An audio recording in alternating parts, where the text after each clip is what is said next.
안녕하세요. 전국에 계신 경할머니 여러분, 경제 읽어주는 남자 김광석입니다. 2022년입니다. 새해 복 많이 받으시고요. 2022년 경제를 읽어 나가시는데, 또 미래 우리가 살아가는 그 경제 현황을 이해해 나가시는데 저와 함께 계속 달려가 볼 수 있도록 해 보겠습니다. 오늘 새해 첫날 준비한 그 주제는 가장 중요한 현안이죠. 공급망 대란입니다. 그리고 인플레이션 위협, 이것이 도대체 언제까지 지속될 것인가, 2022년 내내 지속될 것인가, 이런 질문에 대해서 여러분께 답변해 드리는 시간을 가져보도록 하겠습니다. 2022년 경제 전망을 발간하면서 인플레이션에 대한 이야기, 공급망 병목 현상에 대한 이야기, 미중 무역 전쟁에 대한 이야기, 리저널 밸류 체인이라든가 글로벌 밸류 체인, 이런 밸류 체인 자체의 변화, 이런 이야기를 계속해 드려 왔습니다만, OECD 경제 전망 보고서에 담긴 가장 최근에 쓰여진 이 보고서에 담긴 이 공급망 병목 현상을 가지고 특히 자동차 산업이나 여러 산업의 충격과 그게 어디까지 전개될 것인지, 인플레이션 압력은 언제까지 기대되는지, 이런 이야기가 충분히 담겨 있는 이 보고서를 중심으로 다시 한번 리뉴얼해서 좀 이야기를 해드려 볼까 합니다. 자, 시작해 보겠습니다. 지난주에 예고를 드렸었죠. 이미 글로벌 공급망 병목 현상, 공급망 대란이 자동차 산업에 영향을 준 그 충격은 정말 어마어마합니다. 기본적으로 자동차의 생산에도 영향을 줬고 자동차의 소비에도 영향을 줬죠. 제가 지난주에 뭐라고 했습니까? 세계 주요국 경제가, 특히 선진국들을 중심으로 경제가 뚜렷하게 회복되다 보니까 쉽게 말해서 자동차 수요가 늘어나는 거예요. 그러니까 수요 측이 잘못됐었죠. 그러나 수요 측이 잘못한 것 이상으로 수요가 늘어나는 거예요. 근데 그 수요에 충당할 만큼, 예를 들어 차량용 반도체 몇백 원 안 하는 거죠. 이 반도체 수급에 차질이 있어요. 하나만 없어도 자동차 완제품이 생산이 안 되는 거죠. 자동차 차량용 반도체뿐만 아니라 각종 원자재나 부품 수급도 제대로 안 돼요. 왜? 세계 경제가 불균형하게 회복되니까. 코로나19 충격에서 헤어나오지 못한 이 신흥국, 접종률 전혀 10%도 안 되는 이런 신흥국들의 다양한 원자재나 부품 생산을 의존하고 있는데, 여전히 제조업 공정이 마비가 걸리고 확진자 한 명들 발생해서 또 방역 조치되고 탄광도 계속 셧다운되고, 그러니까 원활하지 않아요. 인력 공급도 충분하지 않아요. 인건비도 비싸지고요, 물론. 그런 것들이 공급에 상당한 차질을 빚게 만들고, 많은 자동차 기업들, 우리나라 가전사들, 또 IT 기업들 충분히 생산을 못합니다. 가동률을 100% 끌어올리지 못하고 있어요. 셧다운도 중간중간 있고요. 그런 모습들이 계속 전개된다. 자동차 산업의 그 생산이 실제로 많이 줄어들고 있다는 것을 확인할 수 있죠. 유로존뿐만 아니라 특히 독일 보세요. 또 일본이나 미국 할 것 없이 전반적으로 다 모든 국가들이 자동차 강국들의 생산이 많이 위축되고 있습니다. 우리나라는 이 정도는 아니라는 거, 굉장히 선방하고 있다는 거 강조하겠습니다. 보신 것처럼 실제 자동차 소비, 도소매 판매액 자체가 이렇게 줄어들 수밖에 없는 거죠. 그래서 소비자들이 구매하겠다라고 이렇게 신청을 하면 계속 납기가 지연되고 또 지연되고 그러지 않습니까?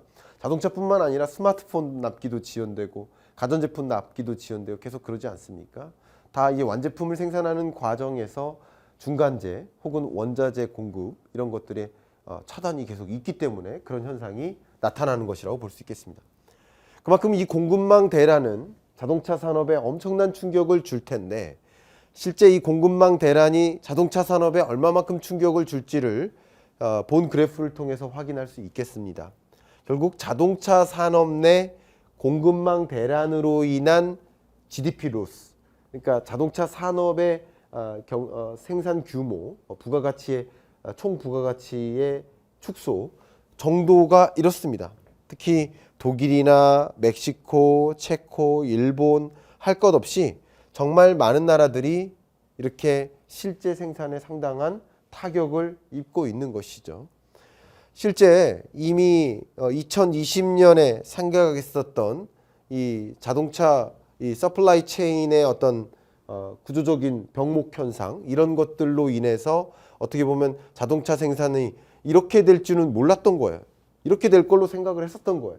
그런데 실제 지나고 보니까 이런 실제 생산 가능한 그런 생산량만큼 충분히 생산을 하지 못하는 공장 가동을 충분히 운용하지 않는 공장이 쉬었다 가는 거죠. 계속 그렇게 가동률이 줄어드는 그런 현상.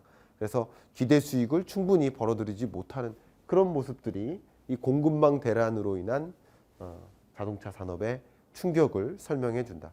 자동차 한 대를 만드는데 2만여 가지 부품들이 들어가는데 그 중에 한 가지 부품만 조달이 안 된다 하더라도 완제품 생산에는 상당한 차질이 있을 수 있지 않겠습니까? 그런 것들을 우리는 겪은 것이다. 그런데 말이죠. 특히 유로존 기업들을 중심으로 분석을 해보니까 이 공급망 병목 현상으로 인해서 산업 생산이 줄어들었을 텐데 산업 생산이 줄어든 그 양의 정도를 산업별로 보니까 자동차 산업의 경우 평년 같으면 2015년에서 19년 정도와 비교했을 때 실제 이 어떤 장비나 원자재 공급 부족에 의해서 산업 생산이 축소된 그 규모가 엄청나게 늘어난 거죠. 근데 자동차 산업뿐만 아니라 뭐 가구 산업, 뭐 메탈 산업, 혹은 화학 산업, 뭐 섬유 산업, 건설 산업, 식음료 산업 할 것 없이 모든 제조업에 걸쳐서 이런 원자재 수급에 차질이 있고 원자재 가격이 수급에 차질이 있다는 얘기는 가격이 폭등한다는 뜻이잖아요. 그러니까 이런 공급품을 찾지 못해서도 문제지만 찾는다 한들 그 가격이 너무 높은 거예요. 그러니까 그런 것으로 인해서 실제 산업 생산에 상당한 차질이 이만큼씩 벌어진 것이다 라는 것을 보여주는 거죠. 그러면 이런 서플라이 체인의 어떤 병목 현상 혹은 공급망 대란 이런 것들이 어떻게 영향을 줄지는 지금 방금 말씀드렸는데 이런 영향이 얼만큼 지속될까? 공급망 병목 현상이 과연 얼만큼까지 지속될까? 이게 가장 궁금한 현안이지 않겠습니까?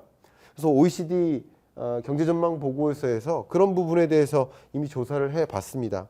그래서 많은 기업들에게 물어봤더니 언제까지 이런 것들이 지속될 것인가? 공급망 병목 현상이 언제까지 지속될 것인지 물어보니까 가장 집중적으로 의견을 제시한 게 2022년 대략 하반기, 그러니까 first half, second half, 2022년 하반기 또는 2022년 지나서 그러니까 상하반기 사이라고 한다면 평균적으로 많은 기업들의 구매 전략 담당자가 이렇게 생각합니다. 지금의 공급망 병목 현상은 언제쯤 해소될 거예요? 라고 질문했을 때 평균적으로는 대략 상반기보다 하반기가 더 많으니까 대략 한 8월달, 9월달까지는 갈 거야 라고 평균치를 구해보면 그럴 것 같네요.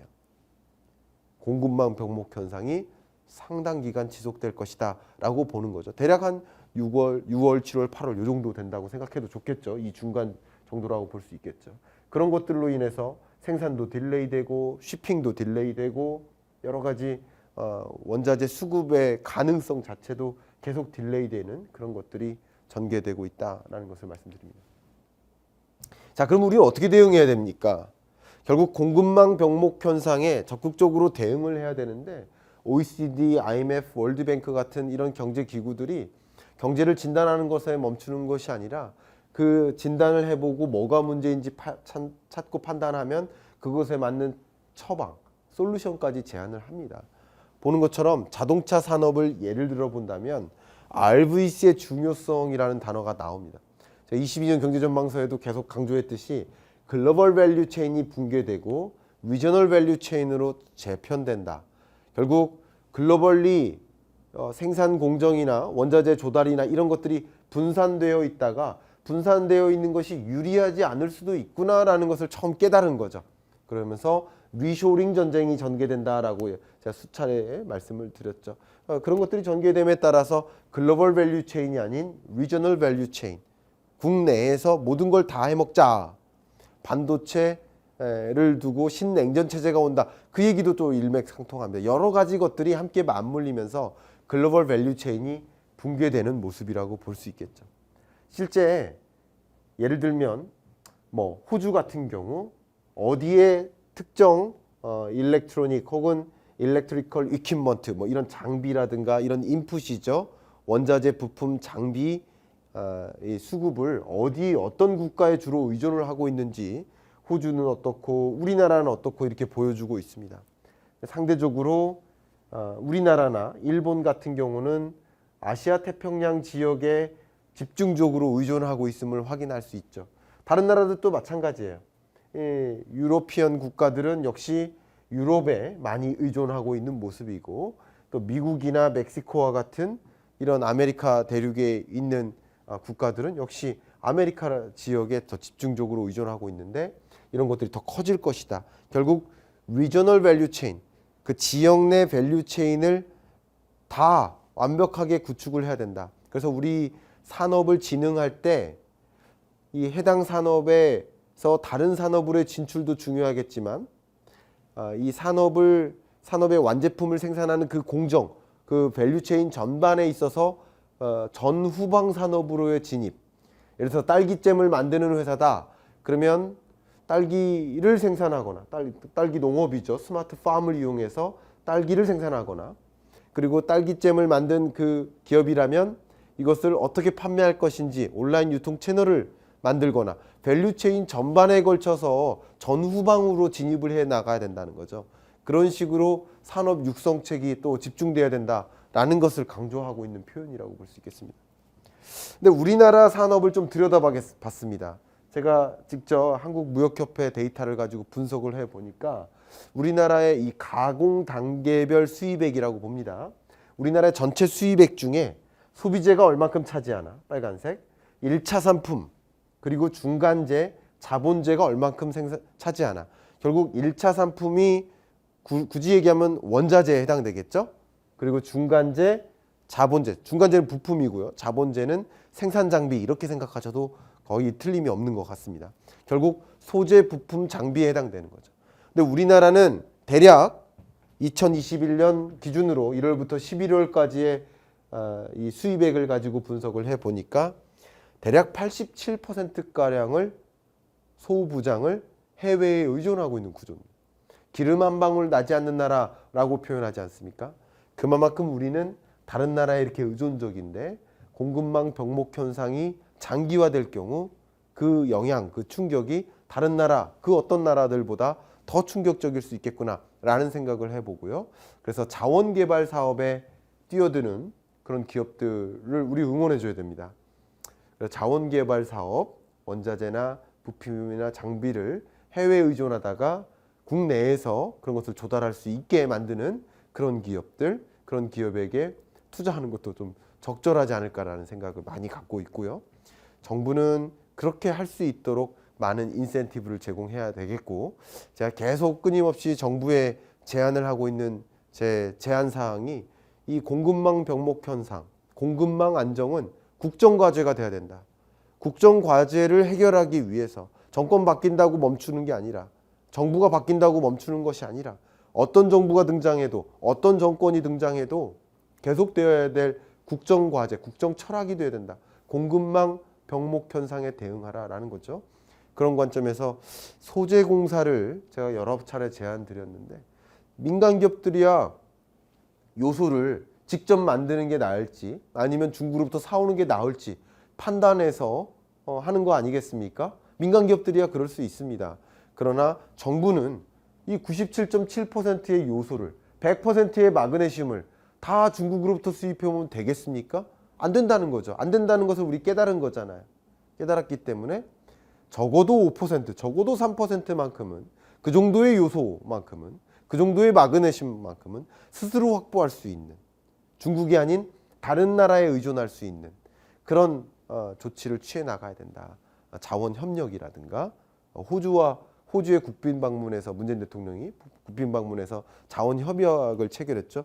이런 것들을 더 많이 늘려나가야 된다. 그래서 소재 공사의 역할이 굉장히 중요하다라는 말씀을 강조하고 싶습니다. 그런 정부의 대응책도 우리는 눈여겨보시고 여러분들 국민의 한 사람으로서 일침을 계속 가해 주시길 바라겠습니다.